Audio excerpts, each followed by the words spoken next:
अब हम बात करेंगे क्वेश्चन नंबर 11 की। 11 रीड करिए, देखिए क्या दिया गया है। बोल रहा है कि torques of equal magnitude are applied to a hollow cylinder and a solid sphere both having the same mass and radius. The cylinder is free to rotate about its standard axis of symmetry and the sphere is free to rotate about an axis passing through its center. Which of the two will acquire a greater angular speed after a given time?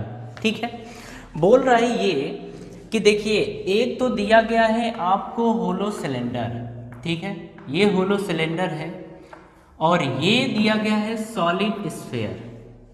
बोल रहा है कि इसका जो मास है वो m और radius r है, इसका जो मास है वो m और रेडियस r है, ठीक है। बोल रहा है कि इसके अबाउट जो टॉर्क लग रहा है वो टाउ और इसके अबाउट भी टॉर्क टाउ है। सॉरी, तो देखिए टॉर्क तो बोल रहा है कि सेम है, ठीक है। हमें निकालना क्या है, हमें निकालना है कि किसका ओमेगा ज्यादा होगा।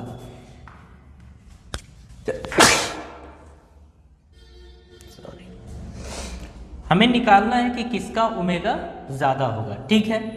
तो ओमेगा हमें निकालना है, तो ओमेगा के पास पहुंचने के लिए अगर टॉर्क दिया गया है तो हमें अल्फा भी चाहिए, यानी कि एंगुलर एक्सेलरेशन। तो हम मान लेते हैं कि इसका एंगुलर एक्सेलरेशन अल्फा 1 है और इसका एंगुलर एक्सेलरेशन अल्फा 2 है, ठीक है।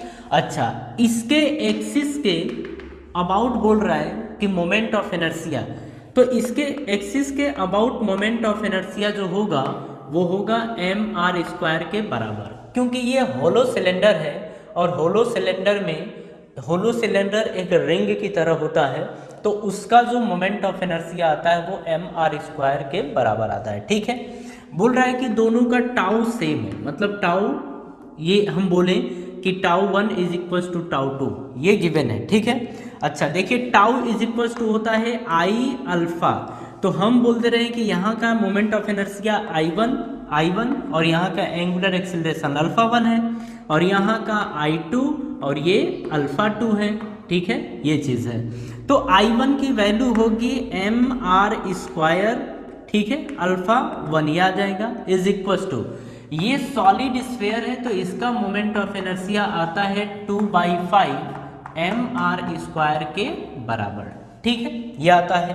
तो हम यहाँ पे लिखेंगे 2/5 mr², तो 2/5 mr² ये आ गया इंटू अल्फा 2, ठीक है। अब ध्यान से देखिए mr² से mr² कैंसिल हो गया, अब अल्फा 1 की वैल्यू आ गई है 2/5 अल्फा 2, ठीक है। या फिर हम इसको ऐसे भी तो बोल सकते हैं कि अल्फा 1 अपॉन अल्फा 2 की वैल्यू आई है 2/5।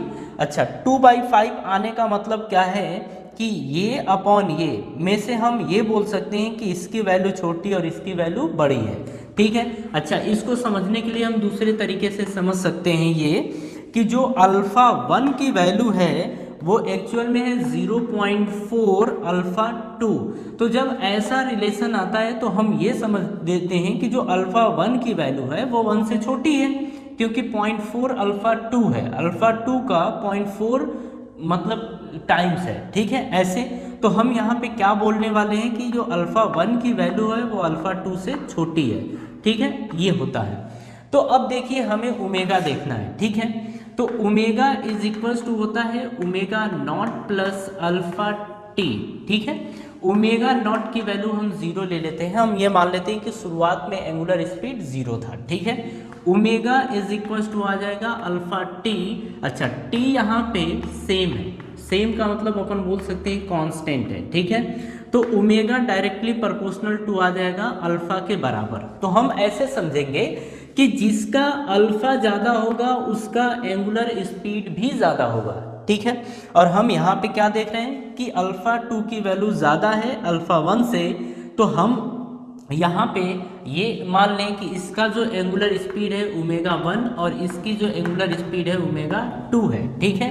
तो हम देखिए अल्फा 2 ज़्यादा है तो हम ये बोलेंगे कि ओमेगा 2 की वैल्यू ज़्यादा होगी ओमेगा 1 से। यानी हम बोलेंगे जो एंगुलर स्पीड आएगा सॉलिड स्फीयर का वो ज़्यादा होगा as compare to hollow cylinder. ठीक है, ये होगा। तो ये बात समझ में आ गई कि किस तरीके से इस क्वेश्चन को सॉल्व किया जाएगा। ठीक है।